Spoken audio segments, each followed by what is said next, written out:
اور فمن تولا بعد ذالک، اور اگر تم اپنے قول سے پھر گئے، اگر تم نے میرے آخری نبی پہ ایمان تم نہیں لائے اور اس کی مدد نہیں کی مصطفیٰ کی، تو کیا کروں گا؟ اللہ کہتا تمہاری نبوتیں تو ایک طرف، فَأُولَٰئِکَ هُمُ الْفَاسِقُونَ، تم سب کے سب فاسق ہو جاؤ گے۔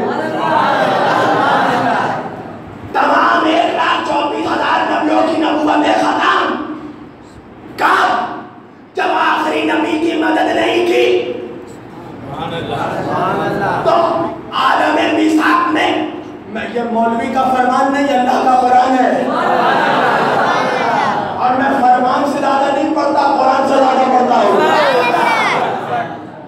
اللہ نے کہا اگر اپنے قول سے پھرے، اگر میرے آخری حبیب کی مدد نہیں کی تو تمہاری نبوتیں ختم، تم سب کے سب فاسق۔ تو سارے نبیوں نے کیا عہد کیا، کیا ایگریمنٹ کیا؟ بولو، ایمان بھی لائیں گے، مدد بھی کریں گے، عہد کیا نا، وعدہ کیا نا، مدد کریں گے۔ کہاں مدد کی مجھے دکھاؤ؟ ارے کوئی بول رہا ہو، کہاں مدد کی مجھے دکھاؤ؟ بدر میں حضرت آدم آئے تھے، خیبر میں حضرت ابراہیم آئے تھے، خندق میں حضرت موسیٰ آئے تھے، احد میں حضرت عیسیٰ آئے تھے، مدینے میں حضرت زکریا آئے تھے، مکہ میں حضرت یحییٰ آئے تھے، طائف میں حضرت اسماعیل آئے تھے۔ بولو کون نبی آیا مدد کو؟ کوئی نہیں آیا۔ کون آیا؟ بدر میں آیا تو علی آیا، خیبر میں آیا تو علی آیا، خیبر میں آیا تو علی، خندق میں آیا تو علی، احد میں آیا تو علی، خندق میں آیا تو علی، حنین میں آیا تو علی، میدان میں آیا تو علی، مسجد میں آیا تو علی، مکے میں آیا تو علی، مدینہ میں آیا تو علی، طائف میں آیا تو علی، گھر کے اندر آیا تو علی، گھر کے باہر آیا تو علی، منبر میں آیا تو علی، مسجد میں آیا تو علی، مباہلے میں آیا تو علی، میدان میں آیا تو علی۔ کوئی نبی نہیں آیا مگر وعدہ تو سب نے کیا، مگر آیا کون؟ اکیلے علی۔ ارے یہی وجہ ہے کہ نبی نے فرمایا اگر تمہیں آدم کا علم دیکھنا ہو، اگر موسیٰ کی حیبت دیکھنی ہو، اگر عیسیٰ کی ذوات دیکھنی ہو، اگر نوح کا تقویٰ دیکھنا ہو، اگر نوح کا تقویٰ دیکھنا ہو، اگر یوسف کا جمال دیکھنا ہو، اگر داؤد کا جمال دیکھنا ہو، تو تنہا علی کے چہرے کو دیکھ لینا۔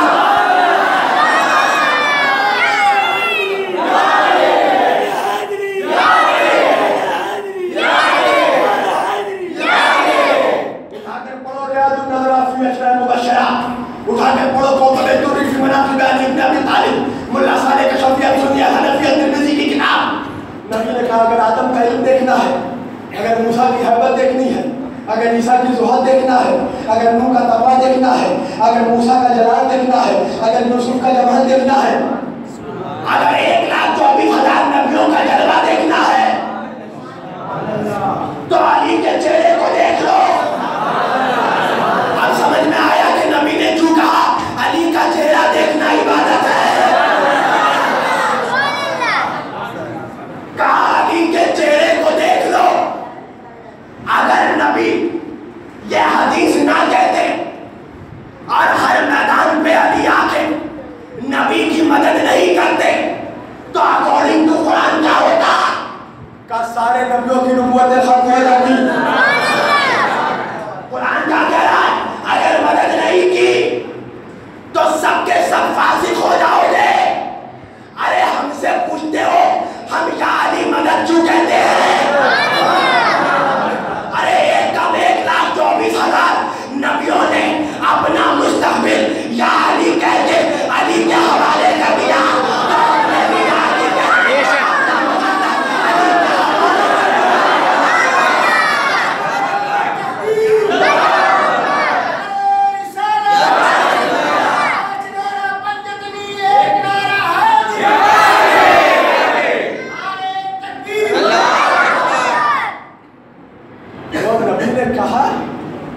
پہچانا جائے، مانا نہیں گئے، مانتے تو علی کو حدیث سے پہلے بھی تھے۔ کون علی کو نہیں مانتا تھا؟ کہ علی کو نہیں مانا؟ ہجرت کے بستر میں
نبی نے غدیر میں چاہا کہ علی کو مانا نہیں پہچانا جائے.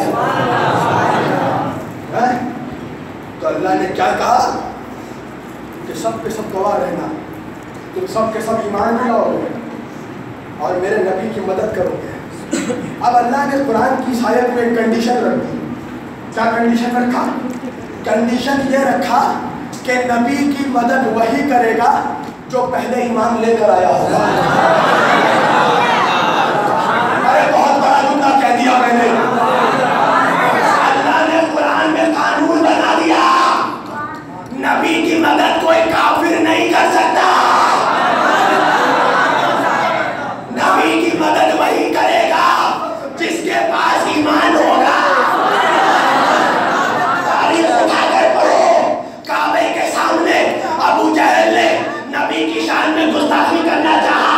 جناب امیر حمزہ سگا چچا ہے, آئے نبی کی مدد کرنے, ابو جہل سے بدلہ لینے. نبی نے کہا چچا بے شک میری مدد کیجیے پر پہلے مجھ پر ایمان لائیے. امیر حمزہ نے کلمہ پڑھا, اشہد ان لا الہ الا اللہ و اشہد ان محمد عبدہ و رسولہ. میں اللہ پہ بھی ایمان لایا, آپ پہ بھی ایمان لایا, اور پھر نبی کی مدد کی. ارے نبی تاریخ میں پڑھو مولویوں, جس نبی نے ایک مرتبہ حمزہ مدد کرنے آئے, نبی نے روکا. کبھی مجھے تاریخ میں دکھاؤ کہ اس نبی نے 40 سالوں تک کبھی ابو طالب کو ٹوکا.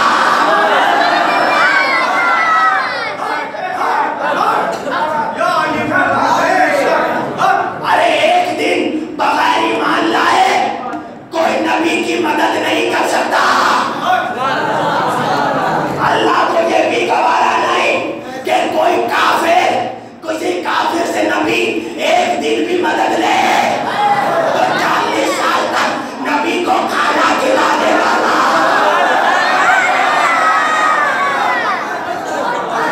مولوی پڑھتا ہے نا میلاد میں, ہارے تیرے گیت گاوا, تیرا ہی کھاوا, تیرے گیت گاوا. یا رسول اللہ ہم آپ کا کھاتے ہیں, آپ کا گیت گاتے ہیں. ہمیں یہ تو بتایا کہ تو نبی کا کھاتا ہے, یہ بھی تو بتا نبی کس کے گھر کا کھانا ہے.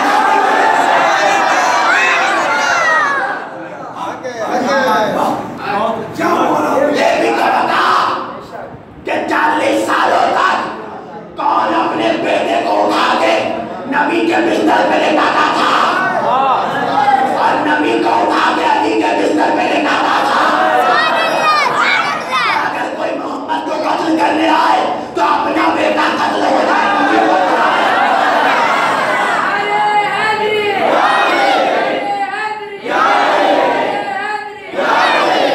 40 سال تک جو نبی کو کافروں سے, مشرکوں سے, بت پرستوں سے بچاتا رہا, اس ابو طالب کو تو کافر کہتا ہے. اللہ کہہ رہا ہے کہ کافر ایک دل بھی نبی کی مدد نہیں کر سکتا. ابو طالب نے 40 سال تک نبی کی مدد کی. تب تو میں سے ایک بات مان لو, یا تو ابو طالب کو صاحب ایمان مان لو, یا اسلام میں کافر کا احسان مان لو.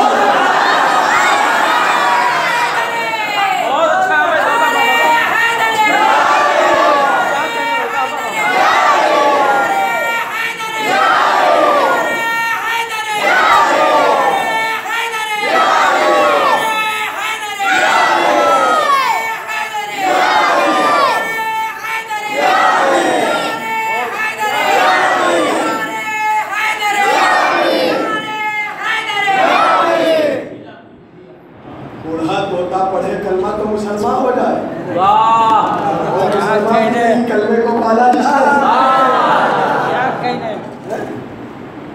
اس نے اپنے گود میں نبی کو پالا, 40 سال تک نبی کو اپنے ہاتھوں سے لقمہ بنا کر کھلانے والا ابو طالب, بت پرستوں سے, کافروں سے, ابو سفیان سے, ابو لہب سے, ابو جہل سے بچانے والا, جس کی زندگی میں کبھی نبی کے ساتھ کفاروں کی ہمت نہیں کی کہ جنگ کرے. اس اسلام کی جتنی بھی جنگ ہوئی ہے حضرت ابو طالب کے وفات کے بعد ان کے جیتے کی کسی کی ہمت نہیں ہوئی کہ نبی سے جنگ کرے. کم وقت 3 سالوں تک مکے والوں نے مسلمانوں کا بائیکاٹ کیا تھا. اگر ابو طالب کافر تھے تو مکے والوں کے ساتھ رہتے, مصطفیٰ کے ساتھ کیا کر رہے ہیں؟ جاہل علی کے باپ کو بھونکتا ہے. اگر علی کے باپ کو چھیڑو گے تو ہم کسی کے باپ کو نہیں چھوڑیں گے.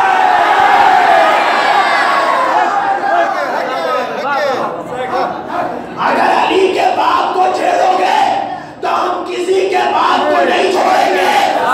پھر ہم بھی بتا دیں گے کس کا کون باپ تھا. نہیں, پھر ہم بھی بتا دیں گے کس کے کتنے باپ تھے.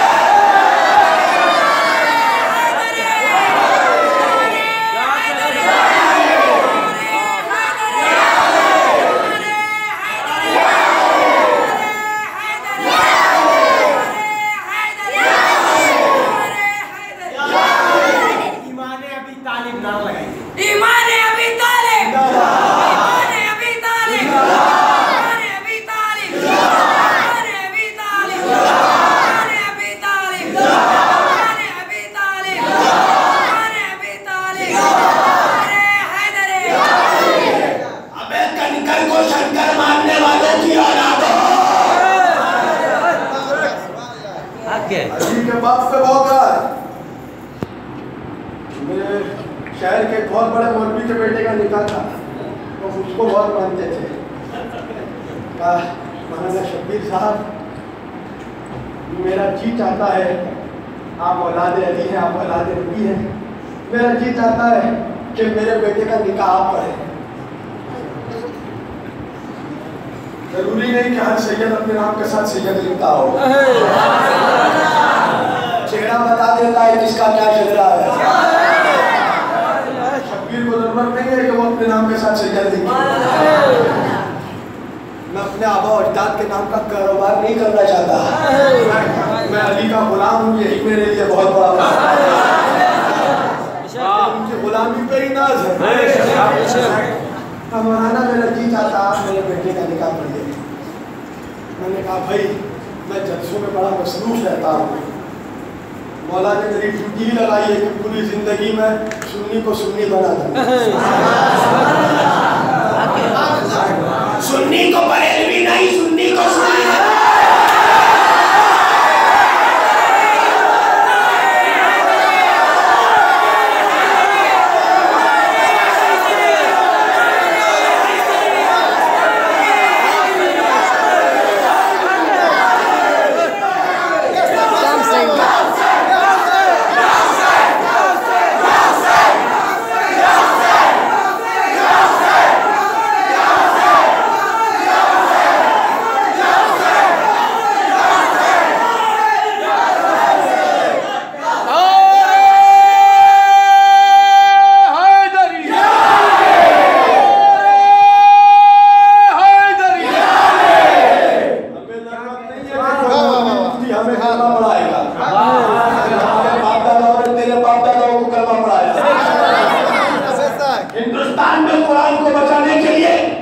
ہندوستان میں سنیت کی شان کو بچانے کے لیے ایک ہی گنبد کافی ہے, وہ ہے خواجہ کا گنبد.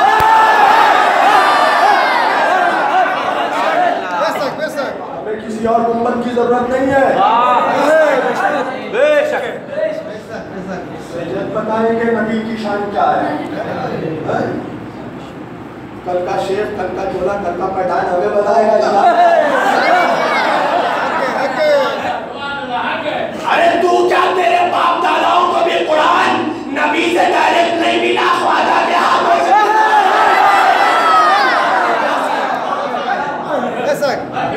تاریخ میں آئے ہوئے 150 سال بھی نہیں ہوا. خواجہ کا جلوہ 900 سال پہلے. جب پانی بند ہوا نا, حسین کے گھر والوں پہ ہمیشہ بند ہوا, کبھی جلسہ بند ہوا, کبھی اسٹیج بند ہوا, کبھی مسجد میں آنا بند ہوا, مگر نبی کی آل بڑھتی جا رہی ہے, گھٹ نہیں رہی ہے. ہر ہٹ سید کو نہیں بلائے گا. کیوں؟ اس لیے کہ جو اولاد تو اپنے باپ کا جائے گا نا,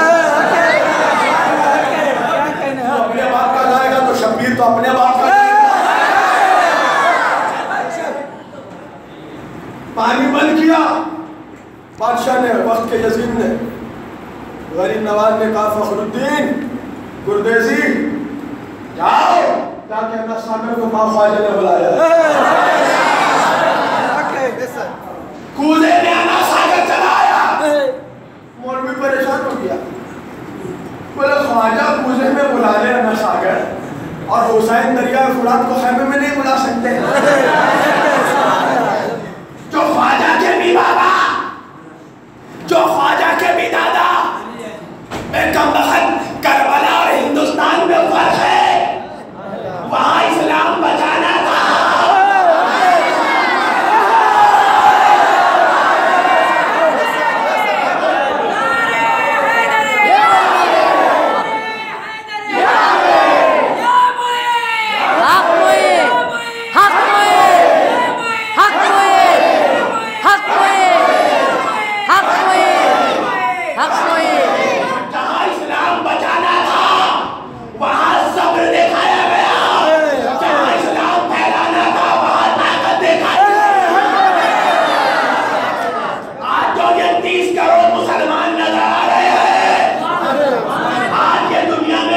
مسلمانوں کی آبادی جو ہندوستان میں نظر آ رہی ہے, یہ چاروں طرف جو اسلام پھیلا ہے یہ مولوی کے فتووں سے نہیں پھیلا, خواجہ کے قدموں سے.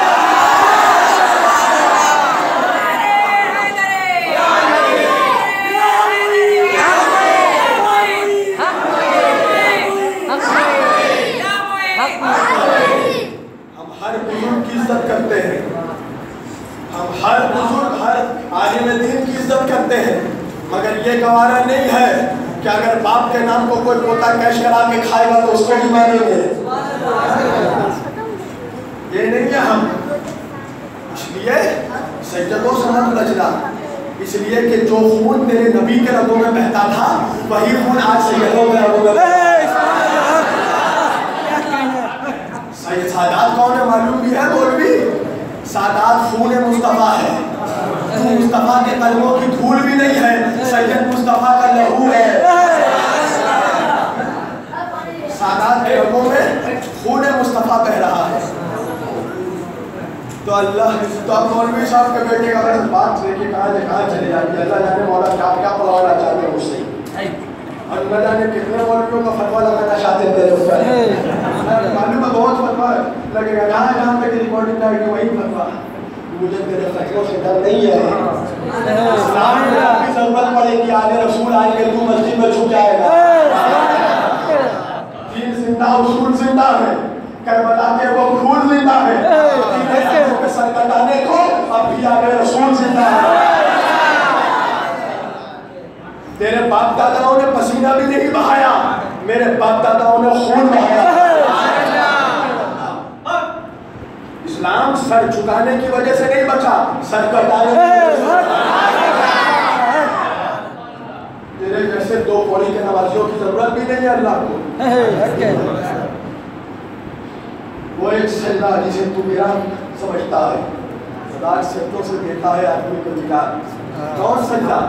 علامہ اقبال کہتے ہیں اسلام کے دامن میں بس اس کے سوا کیا ہے.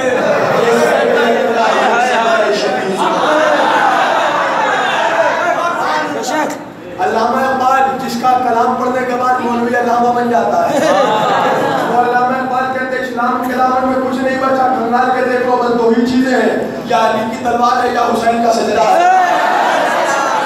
آپ نے سر کاٹ کے اسلام کو بچایا یا بیٹے نے سر کٹا کے اسلام کو بچایا.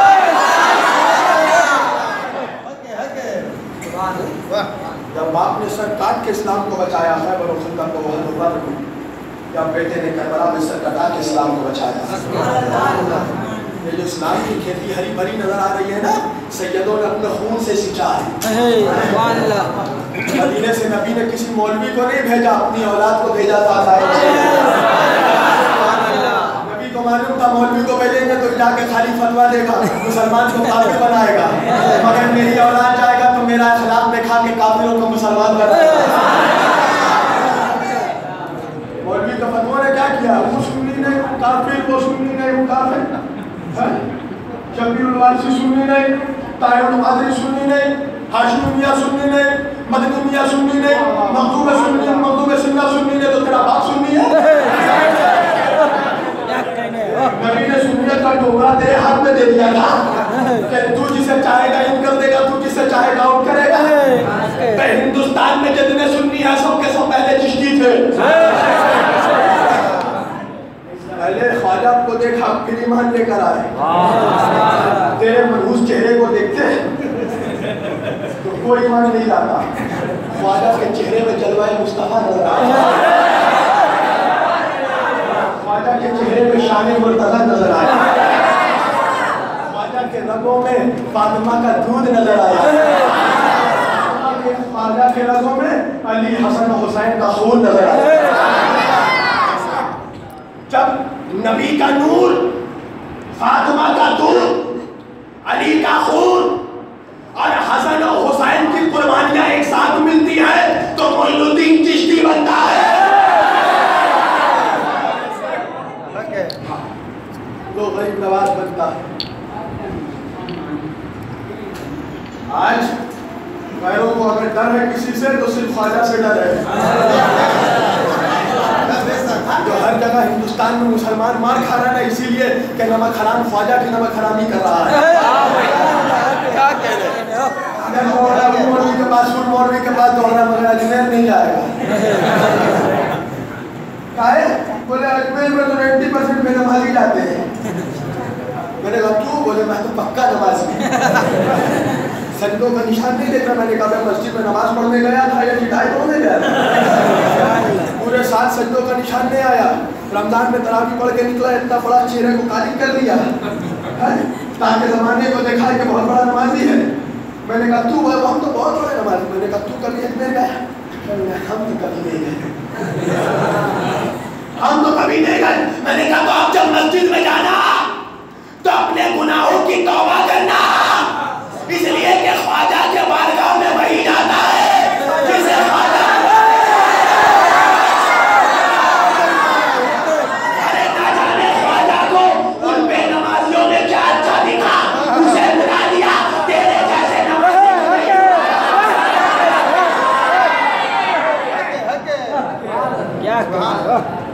وہی جانتے ہیں. میں غیروں کو بھی کہتا ہوں, مسلمانوں کو دھمکایا جا رہا ہے پورے ہندوستان میں. BPPL کارڈ کا لالچ دے کے گھر واپسی, ابے گھر واپسی تو تو کرے گا. ہمارا اسلام مصطفیٰ سے نہیں ہے, آدم سے ہے. آدم سے شروع ہوا, مصطفیٰ پہ کمپلیٹ ہوا ہے اسلام. سب سے پہلا دین ہمارا ہے, سب سے پرانا دین ہمارا ہے. اور مسلمانوں کو ڈرانے والے حکمرانوں, RSS کے دلالوں, امیر زادوں کی اولادوں, ہم غریب مسلمانوں کو مت ڈراؤ, اس لیے کہ ہندوستان میں غریبوں کو کوئی خطرہ نہیں ہے. امیروں کو ہے, اس لیے کہ امیروں کو بچانے والا کوئی امیر نواز نہیں ہے.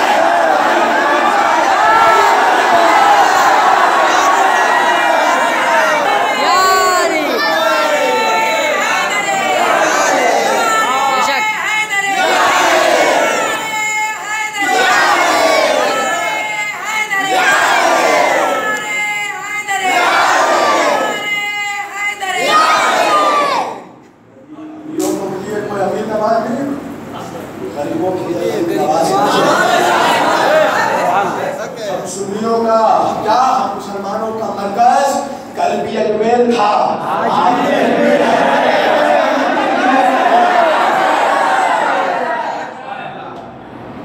اجمیر رہے گا, تھا, ہے اور رہے گا. شہنشاہ کا دربار ہے. یہ ہندوستان میں تمام گنبدیں جو نظر آتی ہیں یہ غریب نواز کے گنبد کا صدقہ ہے.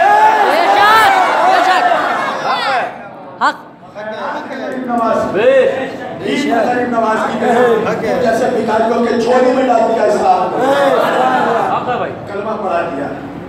تو بس بات میری دیکھیں کہاں سے کہاں جانی ہے، بس تفریح ختم کر رہا ہوں. تو مولوی صاحب کے بیٹے کا نکاح تھا، اور میری خواہش ہے کہ آپ آگے نکاح پڑھیے.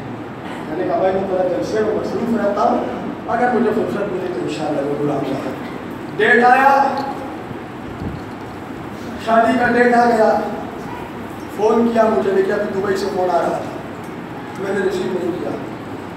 فون آیا، کہا مولانا ابھی تک آئے نہیں آپ.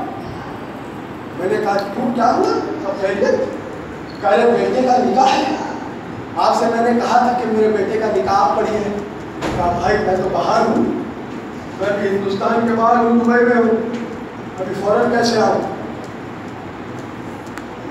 کہا تو مولانا کوئی انتظام کر دیجیے، نہیں تو میری عزت داؤ پہ لگ جائے گی. میں نے کلکتے میں میرے کوئی دوست ہے قاضی صاحب، یہ میرے قاضی صاحب دوست بھی آئے ہیں شاہد بادشاہ صاحب، ماشاء اللہ رجسٹرڈ قاضی ہیں. میں نے ان کو فون کیا تو ان کے پاس بھی ٹائم نہیں تھا، ان کے پاس بھی ٹائم نہیں تھا. کروں تو کیا کروں؟ میں نے سوامی اگنیویش کو فون لگایا. میں نے کہا فلاں مولوی صاحب کے بیٹے کا نکاح ذرا آ کر پڑھ دیجیے. اب سوامی صاحب بھی بولے کہ میں نکاح پڑھوں؟ کہا نہیں، میں تو بول رہا ہوں، میں مولوی ہو کے بول رہا ہوں، کہیے آپ نکاح پڑھوائیے. میں نے اپنی گاڑی بھی بھیجوا دی، فون کیا اپنے بھائی کو، کہا گاڑی میں سوامی اگنیویش کو لے کے چلے گا فلاں مولوی کے گھر پہ.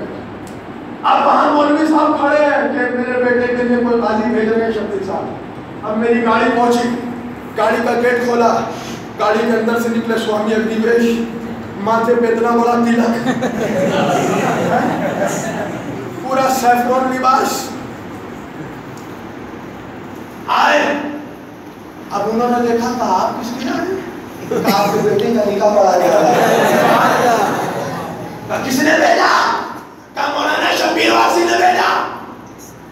اب وہ غصے میں آ کے انہوں نے مجھے فون لگایا، کہا مولانا بدتمیزی کی بھی کوئی حد ہوتی ہے، مذاق کی بھی کوئی حد ہوتی ہے. میں نے کہا کیوں کیا ہوا؟ کہا رہے میں نے آپ سے کہا تھا قاضی بھیجیے. میں نے کہا بھیج تو دیا.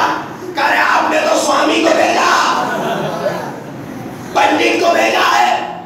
میں نے کہا تو پڑھوا لیجیے، نکاح سنت ہے نبی کی. ارے کچھ سننے کی بھی عادت ڈالی آپ. میں نے کہا پڑھا لیجیے، سنت ہے. کہا رہے جا کے رہے توبہ توبہ. میں نے کہا کیوں؟ کہا رہے میں مسلمانوں کا مولوی، میرے بیٹے کا نکاح کوئی کافر پڑھے پنڈت پڑھے. میں نے کہا مولوی ہوش کے نہ کھول لے. ارے تو دو کوڑی کا مولوی، تیرے بیٹے کا نکاح کوئی کافر نہیں پڑھ سکتا، تو جو محمد کا نکاح پڑھے.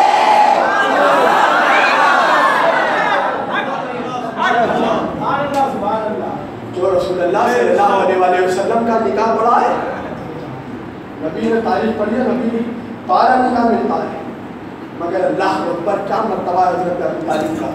جو نکاح ابو طالب نے پڑھا، نبی کی نسل اسی سے چلی. جناب خدیجہ الکبریٰ سلام اللہ علیہا، سید العرب، ملکۃ العرب، جناب خدیجہ کے ساتھ نبی کا نکاح حضرت ابو طالب نے پڑھا. خطبہ کیا دیا؟ ایک جاہل ابو طالب کو کافر کہنے والا خطبہ پر قرآن بعد میں آیا.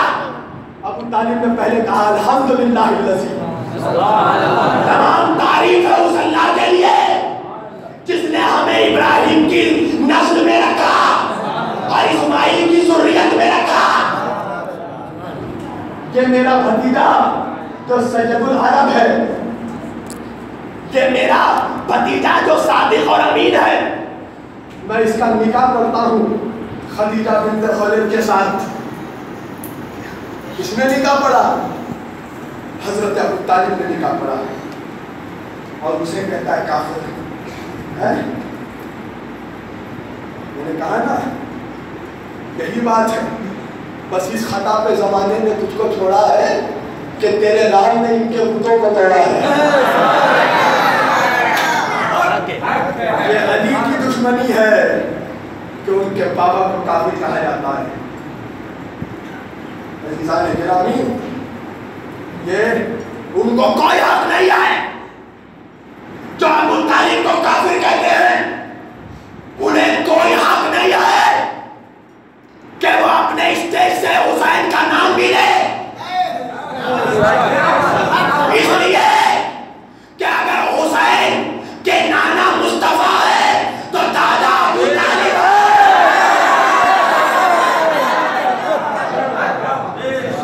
پوتے کا نام لے کے سر کی شہادت کا نذرانہ بٹورے گا، دادا کو کافر بولے گا، حرام خور جس تھالی پہ کھاتا اس میں تھوکتا ہے۔ عزیزان گرامی، میں کیا بیان کروں؟ میں تو مولویوں میں ہوئی نہیں جو 1 گھنٹے کی تقریر میں 15 منٹ خطبہ پڑھوں، 15 منٹ درود پڑھوں، 15 منٹ نعت پڑھوں اور 15 منٹ فکر جماعت کی بات کر کے تقریر ختم کر دوں۔ مولا کا صدقہ ہے، مجھے علی کی غلامی پہ ناز ہے۔ جب ہم علی کے غلام تقریر کرنے کے لیے منبر پہ آتے ہیں تو ایسا لگتا ہے جیسے ساتوں علم کے دریچے کھل رہے ہو۔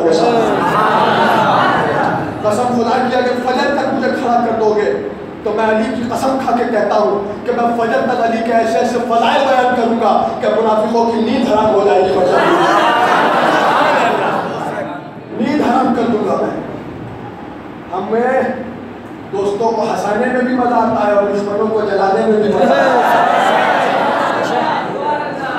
نبی نے کہا نا کہ جس کا چہرہ علی کا ذکر سن کے کھل جائے سمجھ جانا حلال زیادہ ہے۔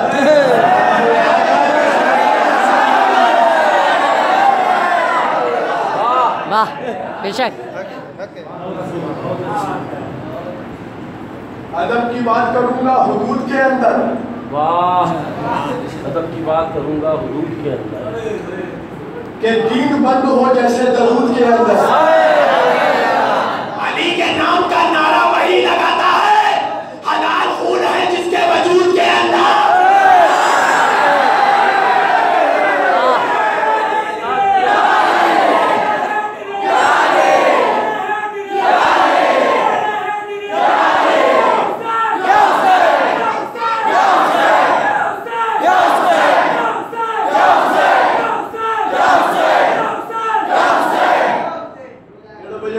امین صاحب 1:46 ہو رہا ہے، لفافہ گھر کر کے دیجیے گا۔ کیوں بھائی؟ لوگ حرام کا مال لینے میں نہیں تھکتے ہیں، میں علی کا صدقہ لینے میں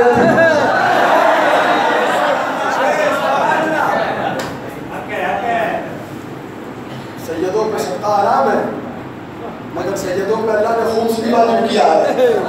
اللہ جانتا ہے مسلمان ایسے ہی اپنا پاکٹ ڈھیلا نہیں کرے گا، خمس واجب کرے اس کے اوپر۔ اور جو سننے خمس ادا نہیں کرتا ہے نا، جس طرح زکوٰۃ اگر استطاعت سے تو دینا ہے، اسی طرح خمس کے لیے استطاعت شرط نہیں ہے، چاہے امیر ہو یا غریب ہو، خمس فرض ہے۔ خمس کیا ہے؟ سادات کا حق ہے۔ سال میں 1 مرتبہ اپنے پورے مال کا 5واں حصہ یعنی 20%، یعنی سال میں کوئی بھی ایک دن اینڈ، سال کے اینڈ میں آپ کے پاس بینک بیلنس گھر میں جتنا مال بچے ہے اس سے 20% آپ کو سید کو نکالنا ہے۔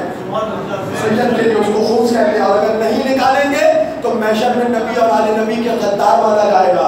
چاہے جتنا نعرہ لگا دو مصطفیٰ جان رحمت پہ لاکھوں سلام، کچھ نہیں ہونے والا۔ سید کا حق مار کے کھاؤ گے، نبی کا نام لوگے، نبی منہ پھیر دیں گے تم سے۔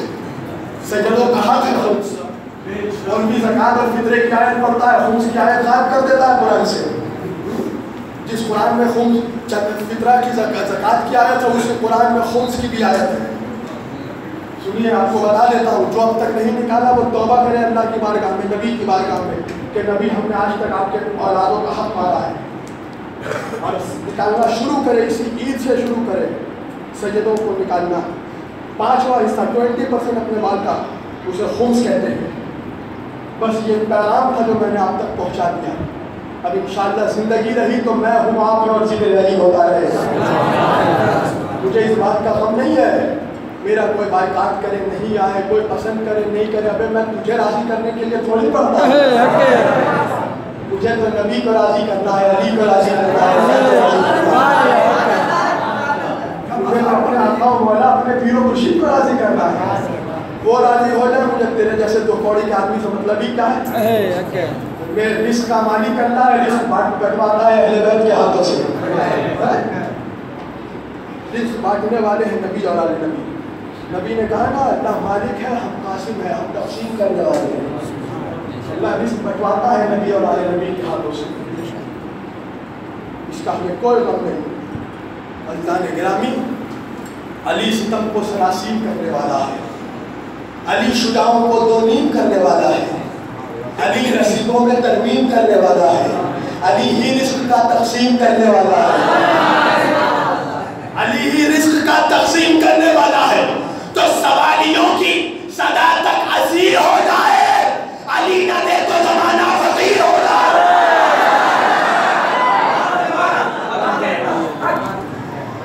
علی نہ دے تو زمانہ فقیر ہو جائے۔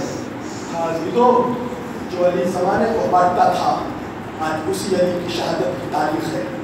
مجھے بہت فرمائش کی ہے، ابو انصاری صاحب نے گزارش کی ہے کہ میں مولا علی کی شہادت بیان کروں۔ عزیزو، علی نے زمانے سے کبھی کچھ لیا نہیں، زمانے نے ہمیشہ علی کے دربار میں بھیک مانگا ہے، علی نے زمانے والوں کو بھیک دیا ہے،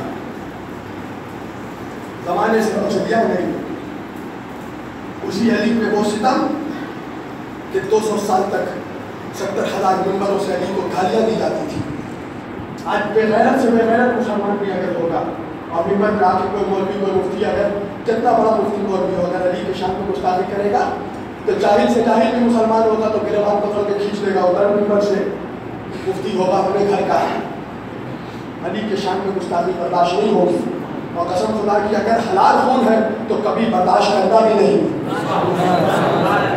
تم پر لازم ہے کہ جس بے غیرت نے بھی علی کو کے شان میں گستاخی کی ہے 1400 سال بعد کہا کہ علی سید نہیں تھے، اس کا گریبان ضرور پکڑنا، ورنہ محشر میں تمہیں علی کو منہ دکھانا ہے اور نبی کو منہ دکھانا ہے۔ جب نبی پوچھیں گے تم سے کہ میرے بھائی علی کے شان میں 2 کوڑی کا مولوی بول کے چلا گیا کہ سید نہیں تھے، تم کیا کر رہے تھے؟ تو آپ کیا بولیے گا؟ ہم افطار پارٹی میں روزہ کا شربت پی رہے تھے، ہم اس کے ہاتھوں کو جا کے چوم رہے تھے، اس بے غیرت کے پیچھے نماز پڑھ رہے تھے، اس کے پیچھے نماز پڑھنا حرام ہے۔ کیا سنا دینا میرا فتویٰ؟ اس بے غیرت کے پیچھے نماز پڑھنا حرام ہے جو علی کے شان میں گستاخی کرے۔ مناظرہ رکھوانا ہو رکھوا لیجیے گا، میں ڈرتا نہیں ہوں۔ میں نے کہا نا اسلام سر جھکانے کی وجہ سے نہیں، سر کٹانے کی وجہ سے۔ علی کے چاہنے والوں کی معراج ہے شہادت۔ ہمیں کبھی موت سے مت ڈرانا، ہم تو موت کی آرزو کرتے ہیں، اس لیے کہ ہمیں معلوم ہے کہ جب مریں گے تبھی تو قبر میں علی کو دیکھیں گے۔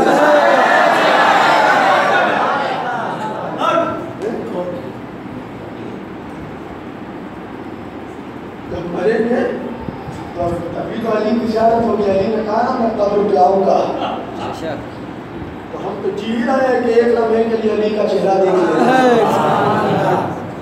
مولا کو دیکھ لیں، جب میں مولا علی کے جالی کو چوم رہا تھا نا نجف اشرف میں، جالی سے جب میں لپٹ گیا تو قسم سے بتا رہا ہوں، مولا کی قسم، مجھے ایسا لگ رہا تھا کہ میں اپنے مولا سے گلے مل رہا ہوں۔ ان کے جالی میں یہ تاثیر ہے۔ مجھے ایسا لگ رہا تھا کہ میں مولا کے ہاتھوں کو چوم رہا ہوں، مولا کے سینے سے لگا ہوا ہوں۔ اللہ سب کو توفیق عطا فرمائے کہ ہم سب کو جنت میں بڑا نصیب کی زیارت حاصل۔ زندگی میں ایک مرتبہ علی کے دربار میں ضرور جانا، نبی کے دربار میں حسین کی بارگاہ میں ضرور جانا، اور دیکھنا کہ سردار کس کو کہتے ہیں، سرداری کسے کہتے ہیں۔ زمانہ بھیک مانگ رہا ہے حسین کی بارگاہ سے، آج بھی بھیک مانگ رہا ہے۔ عزیزو، علی نے کس کا کیا بگاڑا تھا مگر علی کی دشمنی؟ جناب سیدہ مولا علی سے نبی کے بعد جتنا ظلم مسلمانوں نے اپنے نبی کی اولاد پہ کیا نا، کسی امت نے اپنے نبی کی اولاد پہ اتنا ظلم نہیں کیا۔ پڑھانا معذور نبی کا شعر، جام پہ جام کیا پھر بھی مسلمان رہے، قتل شبیر کیا پھر بھی مسلمان رہے۔ ہندو کہتا ہے کہ خدا کا شکر ہے ہم ہندوؤں میں کوئی شبیر کا قاتل نہیں ہے، ہندو مگر قاتل شبیر نہیں ہوں۔ ہندو کہہ رہا ہے، تماچا مار رہا ہے مولویوں کے منہ میں کہ دیکھ ہم ہندو ہیں، خود پرست ہے، تیرے نگاہ میں کافر ہے، مشرک ہے، پر ہم جتنے بھی برے ہیں مگر ہم نے نبی کے نواسے کو قتل نہیں کیا۔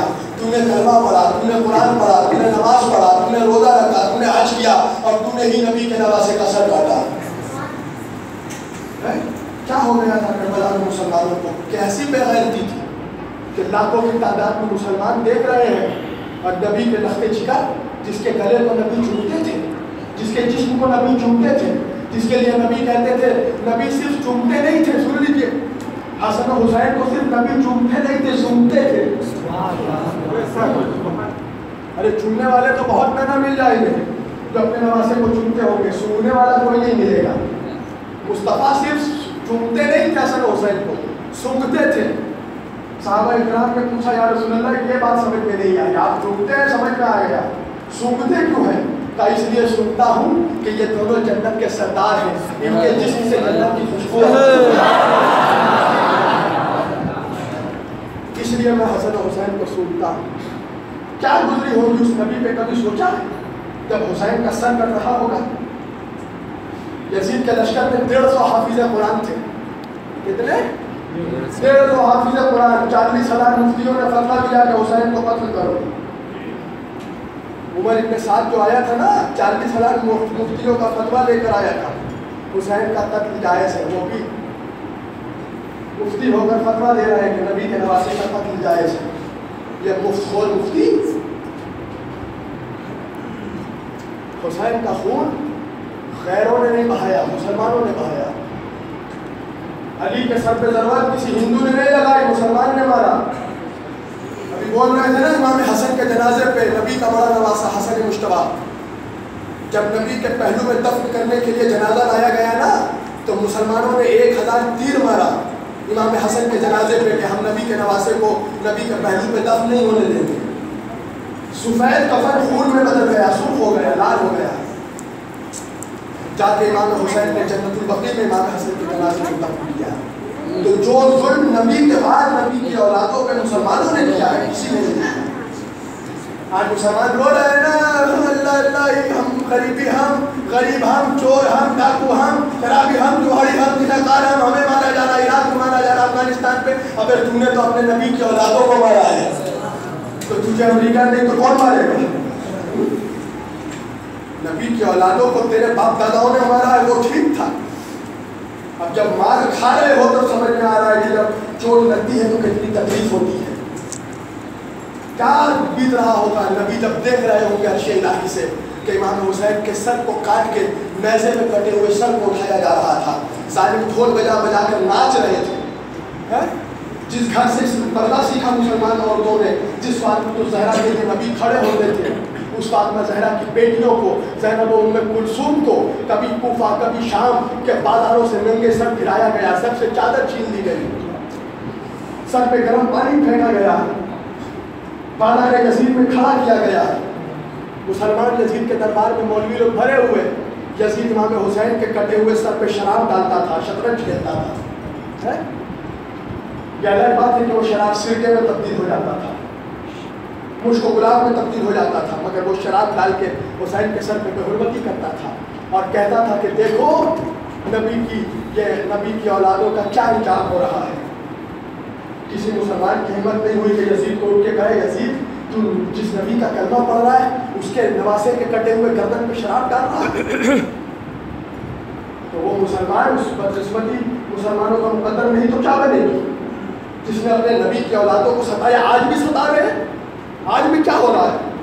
یہ سیدوں کا بائیکاٹ، یہ سیدوں کو جلسوں میں آنے سے روکنا، یہ سیدوں کے 1400 سال بعد بھی 1-2 پوڑی کا مولوی بولتا ہے علی سید نہیں ہے، فاطمہ سید نہیں ہے، زینب کبریٰ سیدہ نہیں تھی، یہ اہل بیت کی شان میں گستاخی نہیں تو کیا ہے؟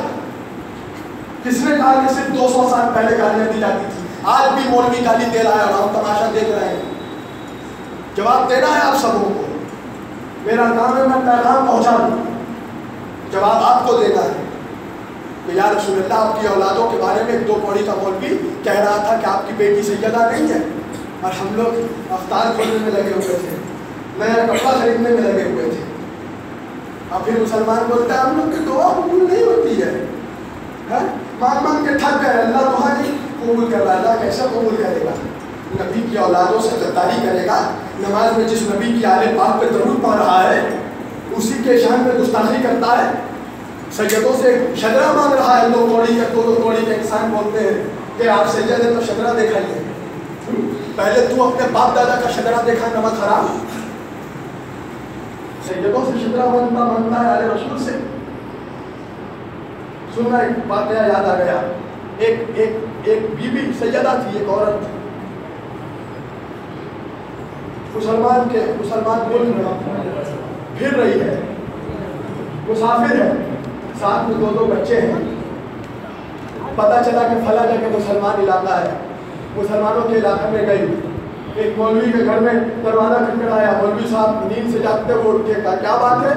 کہا دیکھیے میں سیدہ ہوں, آپ جس نبی کا کلمہ پڑھتے ہیں میں اس کی اولاد ہوں, یہ دونوں میرے بچے ہیں, ہم لوگ مسافر ہیں, راستہ بھٹک گئے ہیں, کچھ پیسہ نہیں ہے, کچھ کھانا نہیں ہے, میرے بچے بھوک سے بلک رہے ہیں, میں چاہتی ہوں ایک رات آپ صرف ہمیں مہمان رکھ لیجیے, میرے بچوں کو تھوڑا کھانا دے دیجیے. تو وہ مولوی کہنے لگا کہ تو آپ سیدہ ہے؟ کہا ہاں. کہا سیدہ ہے تو لائیے شجرہ دکھائیے, شجرہ نامہ دکھائیے. اس بیوی نے کہا کہ میں سفر کے حالت میں ہوں, میں شجرہ لے کر نہیں گھوم رہی ہوں, میں کروں کیا کروں؟ کہا جاؤ جو آتا ہے اپنے آپ کو سید سیدہ کہہ دیتا ہے, چلو ان کو یہاں سے جھڑک دیا, نکال دیا. وہی بیوی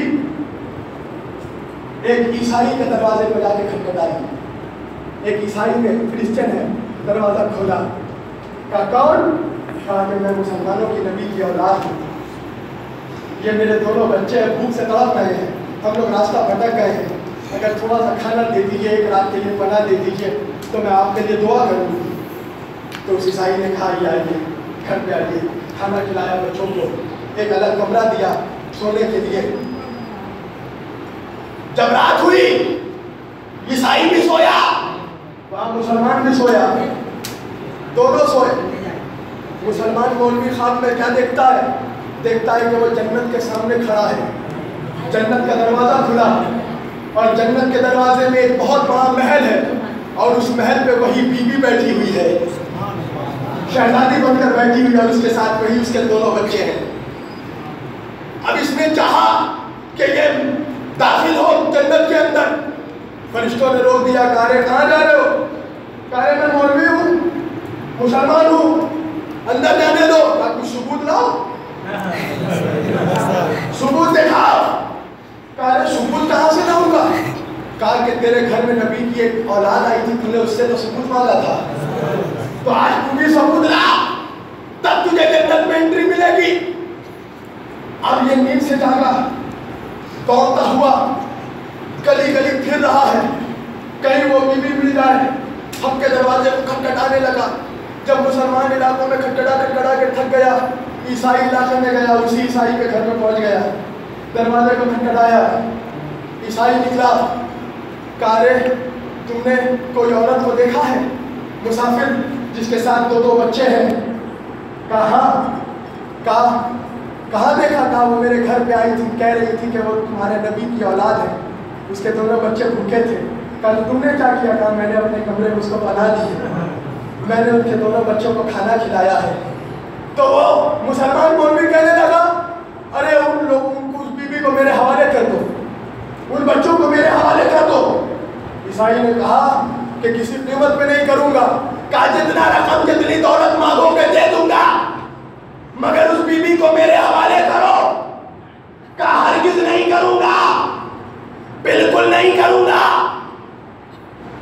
کہا کیوں نہیں کرو گے؟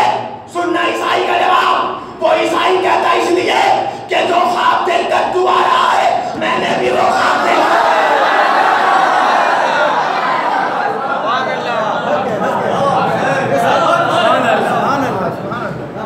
جو خواب دیکھ کر تو آ رہا ہے, میں نے بھی وہ خواب دیکھا ہے.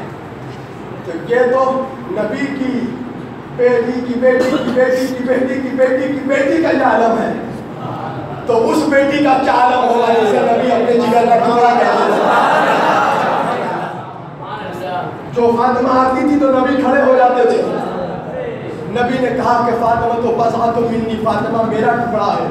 جس نے فاطمہ کو تکلیف دی اس نے مجھے تکلیف دی. کیا فاطمہ کو تکلیف نہیں پہنچی ہوگی کہ ایک سید باپ کی سیدہ بیٹی کو ایک مولوی بول کے چلا گیا کہ وہ سیدہ نہیں تھی؟ کیا نبی کو تکلیف نہیں پہنچی ہوگی؟ کیا فاطمہ تو زہرا سلام اللہ علیہا کو, سیدہ کائنات کو, خاتون جنت کو, جنت کی عورتوں کی سردار کو, سیدہ کو تکلیف نہیں پہنچی ہوگی؟ آج بھی یہ مسلمان ہی اپنے نبی کی آل کی شان میں گستاخی کرتے ہیں, نبی کی آل کو چوٹ پہنچاتے ہیں, ان کے بارے میں کہتے ہیں. حضران گرامی, میں کیا عرض کروں. میں نے کہا یہ دیکھیے 2 بج گیا, اب آپ لوگوں کو سحری بھی کرنا ہے, بس میں 5 سے 10 منٹ میں اپنی تقریر سمیٹ رہا ہوں.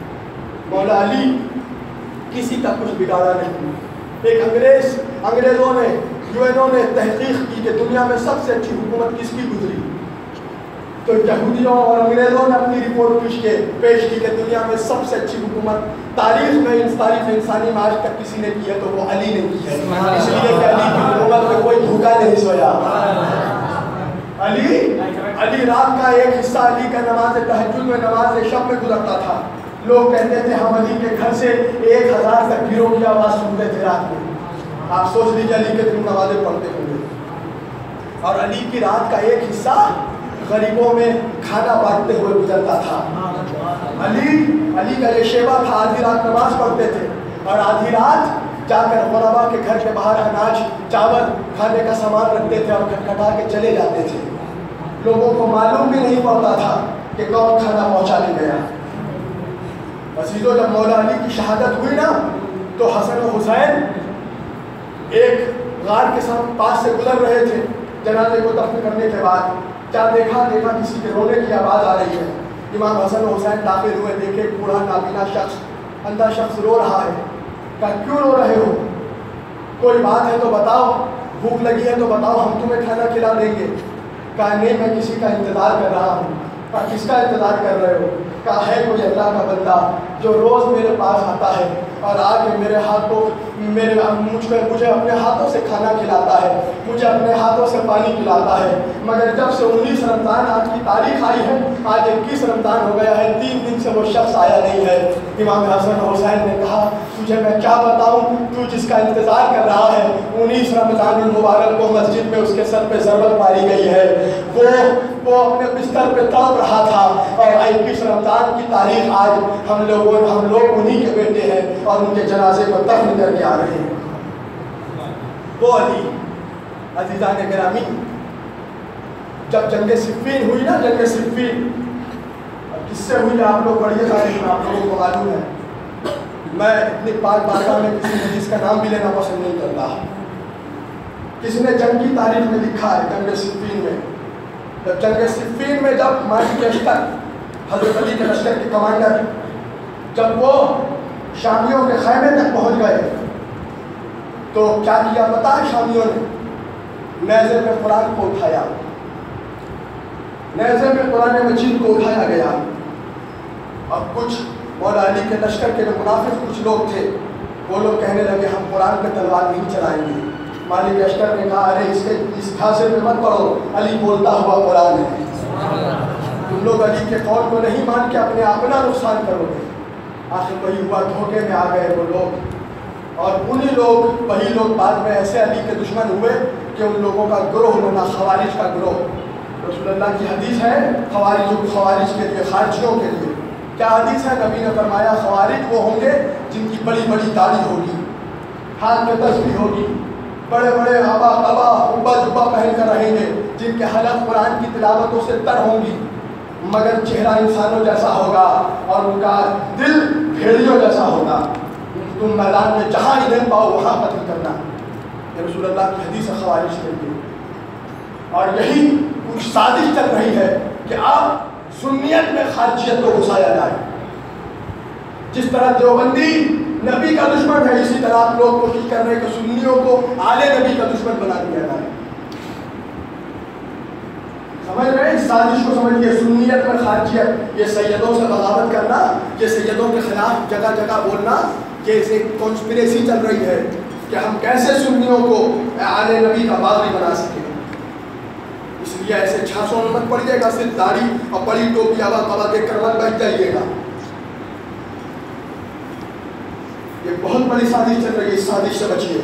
تو انہیں خارجیوں کا گروپ بنا اور مولا علی نے نہروان کے میدان میں جنگ نہروان الخوارج سے مولا علی نے لڑی۔ جنگ صفین کے بعد مولا علی نے جنگ نہروان لڑی ہے انہیں خارجیوں سے، اور مولا علی نے اپنے لشکر والوں سے کہا کہ تم میں سے 10 نہیں مرے گا اور ان میں سے 10 نہیں بچے گا، سمجھے؟ تو انہیں خوارج میں سے 9 یا 10 لوگ جو بچے، انہی میں سے ایک شخص تھا جس کا نام تھا عبد الرحمن ابن ملجم۔ کیا نام تھا؟ عبد الرحمن ابن ملجم۔ یہی خارجی ان لوگوں نے سازش کی کہ ہم کس طرح مولا علی کو قتل کریں گے، اور یہ کوفے پہنچا تو یہ اپنے مقصد کو ایک